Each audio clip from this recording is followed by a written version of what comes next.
Students, measure of central tendency का ये 5वां लेक्चर है आपका। कि जैसे 4 मेजर ऑफ सेंट्रल टेंडेंसी हमने डिस्कस कर ली है, जिनमें मीन, मीडियन, मोड और हार्मोनिक मीन था। आज हम करेंगे ज्योमेट्रिक मीन। ज्योमेट्रिक मीन को जीएम से भी जाहिर कर देते हैं, जी से ज्योमेट्रिक, एम से मीन। ज्योमेट्रिक मीन को डिफाइन कैसे करते हैं? For x1 x2 up to xn values the geometric mean is the nth root of their product.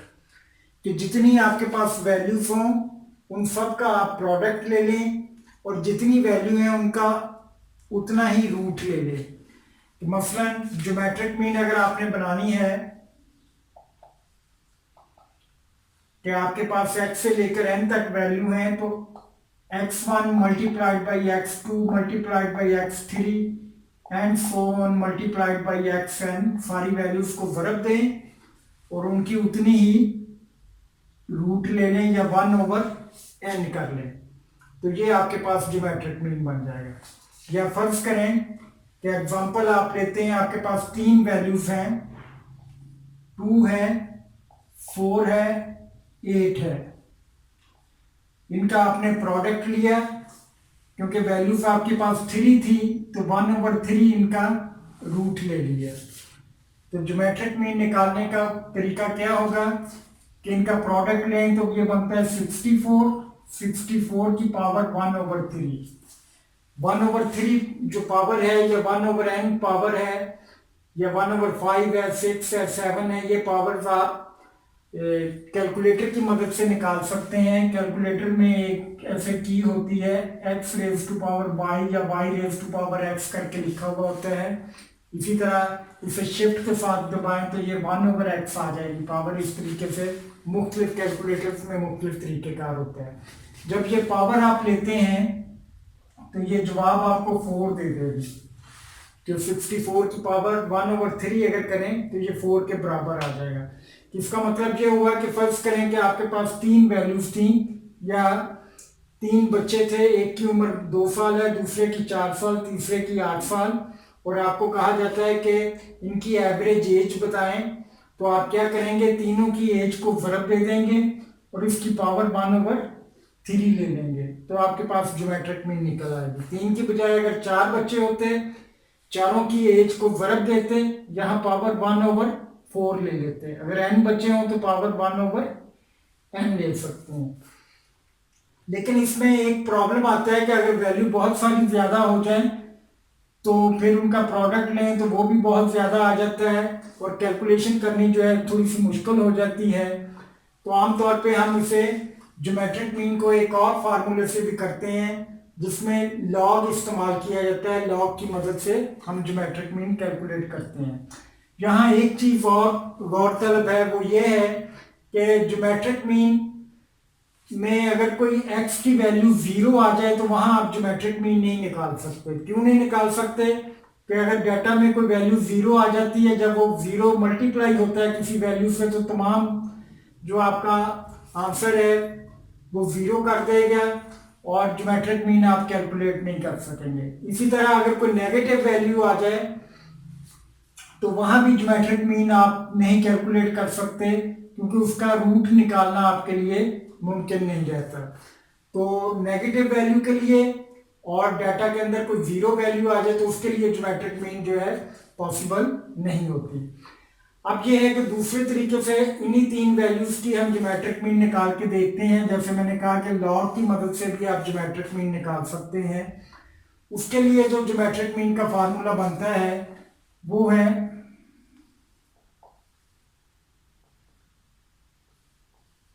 Antilog of summation log x/n।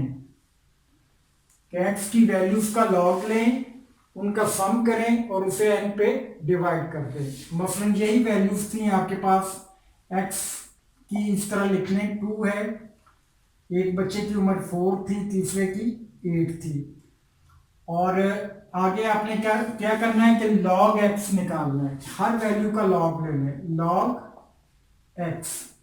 ये निकालने के बाद इसका जो टोटल करेंगे वो समेशन log x आ जाएगा।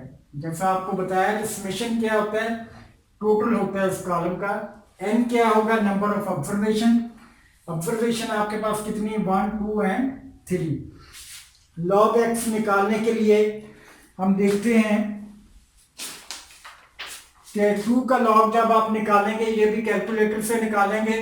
कैलकुलेटर में एक की होती है इसी तरह से जिसमें लॉग लिखा हुआ होता है। तो बात कैलकुलेटर में पहले लॉग पुश करते हैं, फिर आप जो है 2 को प्रेस करेंगे तो आपके पास आ जाएगा 0.3010, ये लॉग निकल आएगा। कि 4 को पे अगर लॉग निकालेंगे तो ये आ जाएगा 0.6020। 8 पे निकालेंगे तो 0.9030, ये आपके पास लॉग आ जाएंगे। तो इनका सम करना है तो वो समीशन लॉग एक्स आ जाएगा। वो कितना बनता है, 1.8060। 1.8060 तमाम वैल्यूज का आपने सम कर लिया। अब ये फॉर्मूले में वैल्यू पुट कर दें। एंटी लॉग इसी तरह लिखा रहने दें। पहले ब्रैकेट वाला हिस्सा हल कर लें कि 1.8060 डिवाइडेड बाय 3 कर दें। एंटी लॉग इसी तरह लिखा रहने दें, इसको हल कर लें आप। ये आपके पास आ जाता है 0.6020। 0.6020 आपके पास आ जाएगा, ये 0.6020। इसका एंटी लॉग लेंगे। एंटी लॉग लेने का तरीका क्या होता है कि इनवर्स के साथ आप लॉग को प्रेस करते हैं तो एंटी लॉग बन जाता है। आगे वैल्यू लिखते हैं 0.6020, तो ये वैल्यू बनती है 3.999 या अप्रोक्सीमेटली 4। तो ये जवाब भी आपके पास जो है 4 के बराबर आ जाएगा। कि इस फार्मूले से कर लें या इस फार्मूले से कर लें। तो दूसरा फार्मूला क्या है कि इसमें x की हर वैल्यू का लॉग लेके जमा किया जाता है, n पे डिवाइड किया जाता है, डिवाइड करने के बाद एंटी लॉग लिया जाता है। थोड़ी वैल्यूज के लिए तो ये फार्मूला ठीक है, ज्यादा वैल्यूज हों तो कॉमनली हम ये लॉग वाला फार्मूला जो है ये इस्तेमाल करके निकालते हैं ज्योमेट्रिक मीन। ये ज्योमेट्रिक मीन है आपकी अनग्रुप डाटा के लिए।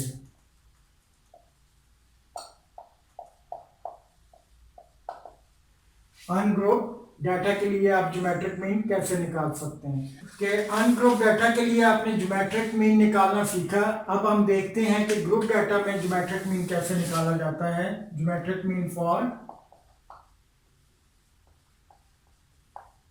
Group data. कि ग्रुप डाटा में क्या होता है कि आपके पास या तो ग्रुप्स बने हुए होते हैं या एक्स की वैल्यूज होती हैं, साथ में फ्रीक्वेंसी दी हुई होती है। फर्ज करेंगे वही आपके पास चिल्ड्रन की एज है जो एक्स से रिप्रेजेंट की जाती है। 2 एज के चिल्ड्रन है, 4 के हैं, 6 के हैं, 8 के हैं। टोटल 10 चिल्ड्रन थे जिनमें 2 एज का 1 स्टूडेंट है, 4 एज के 3 हैं, 6 एज के 4 हैं और 8 एज के 2 हैं। टोटल आपके 10 बन गए।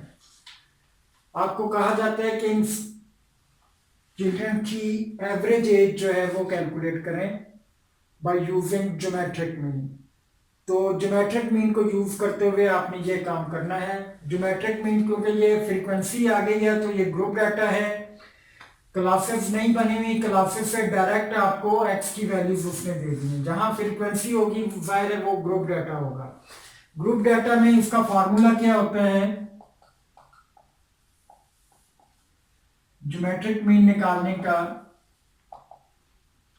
कि summation F log of x, log x कर लें ओवर एन या समेशन एफ कर देते हैं और ये सारे का जो है आप एंटी लॉग ले लेते हैं। हल करने के बाद एंटी लॉग, तो ये आपके पास ज्योमेट्रिक मीन बन जाता है। इसका मतलब कि पहली चीज आपको चाहिए log x, के x की हर वैल्यू का log ले लेंगे, log x आ जाएगा आपके पास। दूसरी चीज चाहिए कि f इंटू लॉग एक्स।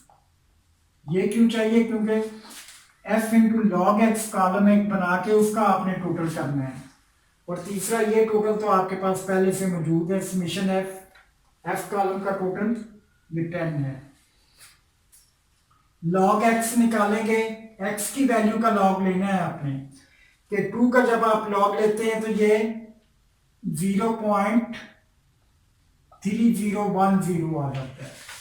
ये 2 के लिए जब आप लॉग लेंगे, कैलकुलेटर की मदद से आप लेते हैं।